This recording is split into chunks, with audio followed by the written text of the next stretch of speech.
আজকের এই ভিডিওটা অতি গুরুত্বপূর্ণ। দেখামাত্র প্রত্যেকটা বাংলাদেশী নাগরিক এটা ভিডিওটা শেয়ার করে দিবেন, কারণ আমি যে তথ্যগুলো দিচ্ছি। দর্শক, আমাদের আজকের বিষয় হচ্ছে অবশেষে আশঙ্কায় সত্য হলো, ফাঁদে পা দিল বিএনপি জামাত। প্রিয় দর্শক, এই বিষয়ের উপর বিশদ আলোচনা করতে চাই। থাকুন আমাদের সঙ্গে। একটা আশঙ্কা করা হচ্ছিল যে ৫ই আগস্ট গণ অভ্যুত্থান পরবর্তী বাংলাদেশকে নিয়ে এক্সট্রা টেরিটরি কনস্পিরেসি হবে। সেই আশঙ্কা অবশেষে সত্য প্রমাণিত হচ্ছে। ইতোমধ্যে ফাঁদে পা দিয়েছে গণ অভ্যুত্থানের পক্ষের ৩ বড় স্টেক হোল্ডার। বাংলাদেশ জাতীয়তাবাদী দল বিএনপি, বাংলাদেশ জামাতে ইসলামী এবং ছাত্রদের অংশটি। তবে দুটো দল যেভাবে দায়িত্বশীল অবস্থায় থেকে প্রথমত জুলাই আগস্ট গণহত্যার বিচার সম্পন্ন করার দায়িত্ব ছিল, সেই জায়গাটি থেকে দুটো দলই খানিকটা সরে গিয়েছে। অনেকে বলতে পারেন যে দুটো দলকে কেন আনছেন? অনেকে অনেক ধরনের মন্তব্য করবেন। আমি আমার সাংবাদিকতার দৃষ্টিভঙ্গিতে এই কথাগুলো উপস্থাপন করতে চাই, তথ্য দেব, পর্যালোচনা করতে চাই। এক্সট্রা টেরিটরি কনস্পিরেসি কি? আপনারা জানেন যে এই গণ অভ্যুত্থান জনগণের স্বতঃস্ফূর্ত অংশগ্রহণে সম্পন্ন হলেও আমাদের প্রতিবেশী বিশাল আকৃতির দেশটি এটাকে খুব একটা স্বাভাবিকভাবে নেয়নি। যদিও একটা ক্যামোফ্লেজ ধারণ করে এখনো বাংলাদেশের সঙ্গে সম্পর্ক উত্তরণের একটা দৃশ্যমান চেষ্টা আছে। কিন্তু ভেতরে, ভেতরে তো অনেক কিছু হচ্ছে। কারণ গণ অভ্যুত্থানের সামগ্রিক আয়োজন আমাদের প্রতিবেশী দেশের পক্ষে কোনোভাবেই যায়নি। কেন যায়নি?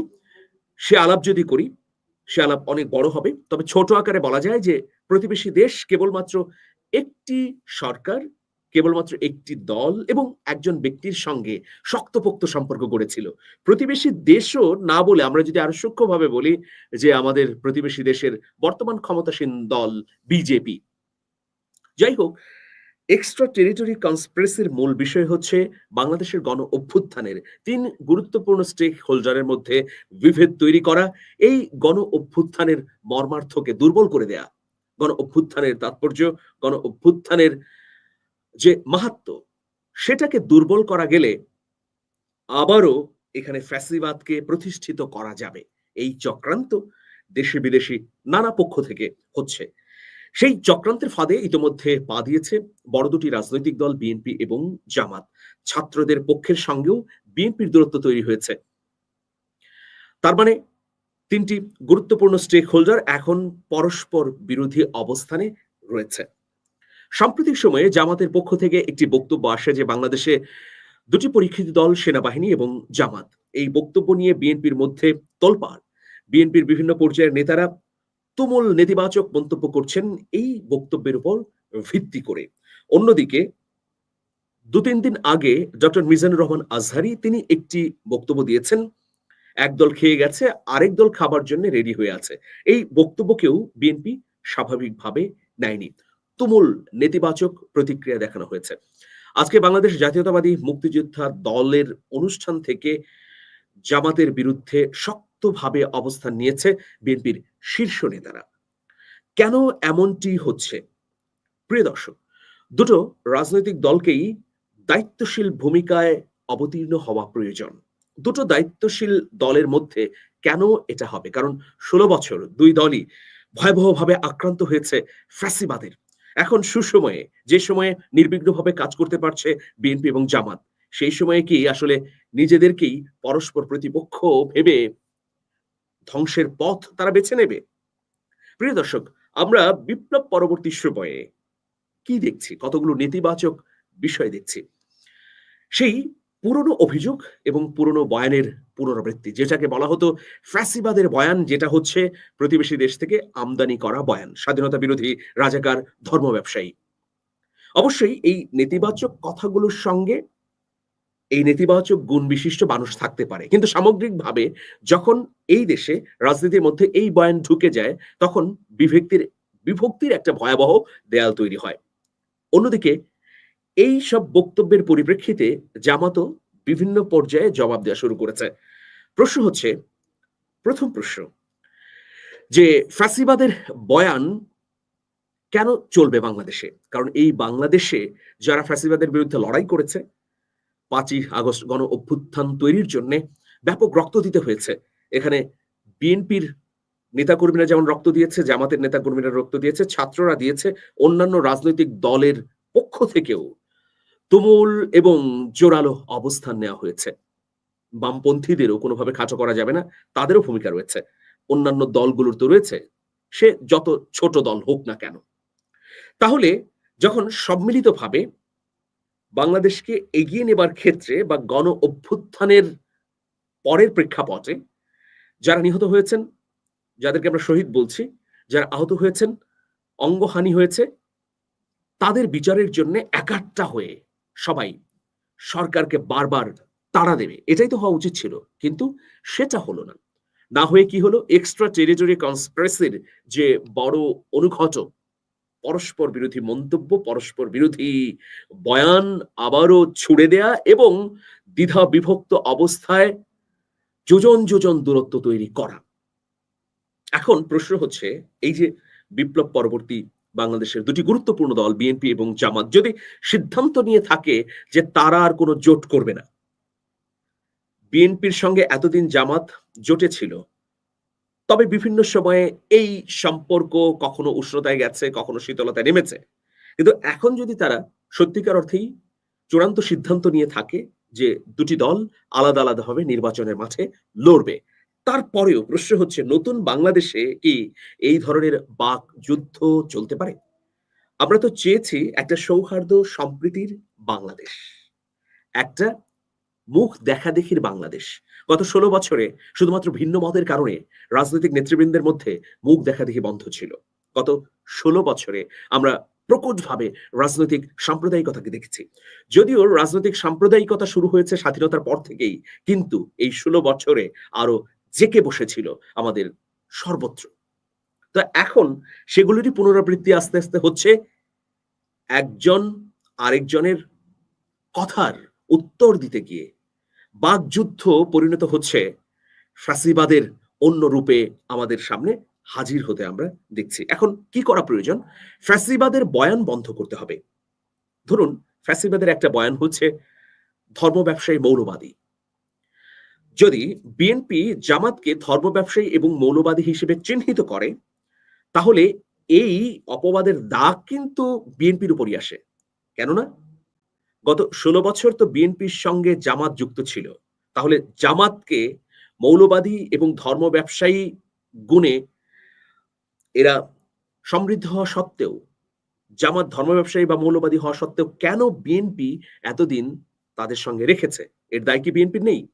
অন্যদিকে ধরুন বিএনপির বিভিন্ন পর্যায়ের নেতারা দখলবাজি, চাঁদাবাজি, অন্যান্য জনগণ বিরোধী কর্মকাণ্ডের সঙ্গে জড়িত হচ্ছে বলে অভিযোগ তোলা হচ্ছে বা অভিযোগ আছে, বিভিন্ন জায়গায় জড়িত হচ্ছে।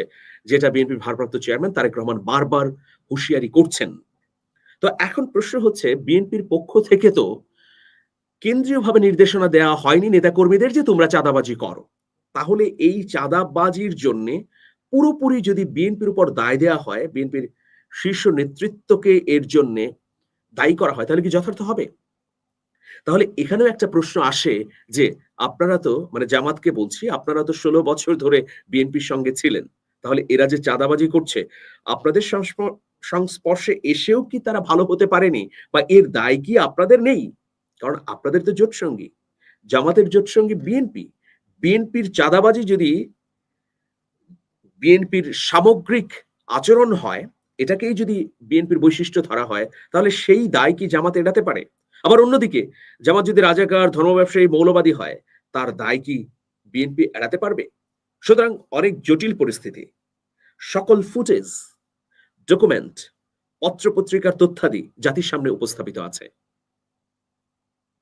লুকিয়ে যাবার কোনো সুযোগ নেই।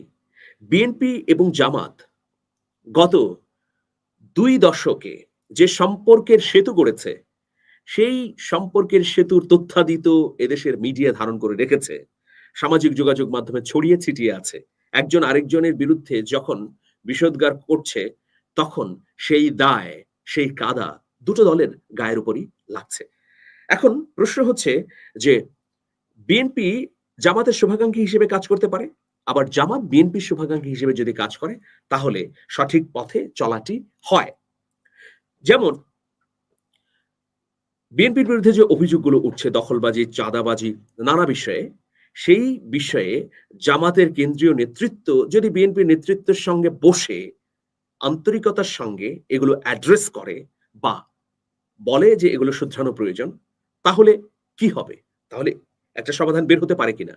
অন্যদিকে জামাত বিভিন্ন সময়ে যে মন্তব্য করছে বা জামাতের একটি মন্তব্য নিয়ে যে হইচই হচ্ছে যে বাংলাদেশে কেবলমাত্র ২ টি দল দেশপ্রেমিক, একটি সেনাবাহিনী আর অন্যটি হচ্ছে জামাত। সেই বিষয়ে বিএনপিও তো শুভাকাঙ্ক্ষী হিসেবে জামাতকে সতর্ক করতে পারে। জামাতকে বিএনপি বলতে পারে তাহলে কি বিএনপি দেশপ্রেমিক দল নয়? সুতরাং এই কথার যুদ্ধ যদি বন্ধ না হয় তাহলে পুরনো ফ্যাসিবাদী বয়ানেই আমরা ফেরত যাব এবং আবার সেই অস্থিরতা, আবার সেই কথার দ্বন্দ্ব তো আর কথাতে থাকবে না, সেটা মাঠে গড়াবে এবং সংঘাত হবে। নতুন বাংলাদেশে প্রতিক্রিয়ার ভাষা কি হওয়া উচিত? ফ্যাসিবাদ মুক্ত বাংলাদেশে সবাই কথা বলবে, কিন্তু কথার মধ্যে শালীনতা, সংস্কারের উদ্দেশ্যে সমালোচনা, সর্বোপরি অন্যের শুভাকাঙ্ক্ষী হয়ে আত্মসমালোচনার ভঙ্গিতে অন্যকে সমালোচনা করা উচিত। কিন্তু কেবলমাত্র নিজেকে উপরে তুলে ধরতে গিয়ে আমি যদি অন্যকে ছোট করি, সেটা ফ্যাসিবাদেরই নামান্তর হবে। এই নতুন বাংলাদেশে ১ম একাট্টা হওয়া উচিত বিচারের বিষয়ে। কারণ বিচার না হলে বিচারহীনতাই স্থায়ী হবে। এত বড় একটা গণহত্যা, সেটার যদি বিচার না হয় তাহলে কি হবে? এভাবে গণহত্যা হবে, এভাবে আবার ক্ষমতাসীনদের উৎখাত করা হবে, রক্তপাত চলতেই থাকবে। এই বাংলাদেশ কখনোই আর স্থির হবে না। তবে এই সুযোগে ফ্যাসিবাদ আবারও পুনরুত্থিত হবে। দ্বিতীয় বিষয় হচ্ছে সংস্কার। একদম সংস্কার না করেই যদি আমরা নির্বাচনে যাই, তাহলে আমাদের অনেক বড় ভুল হবে। সংস্কার কি করা দরকার? ১ম সংস্কার করা দরকার নির্বাচন কমিশনের।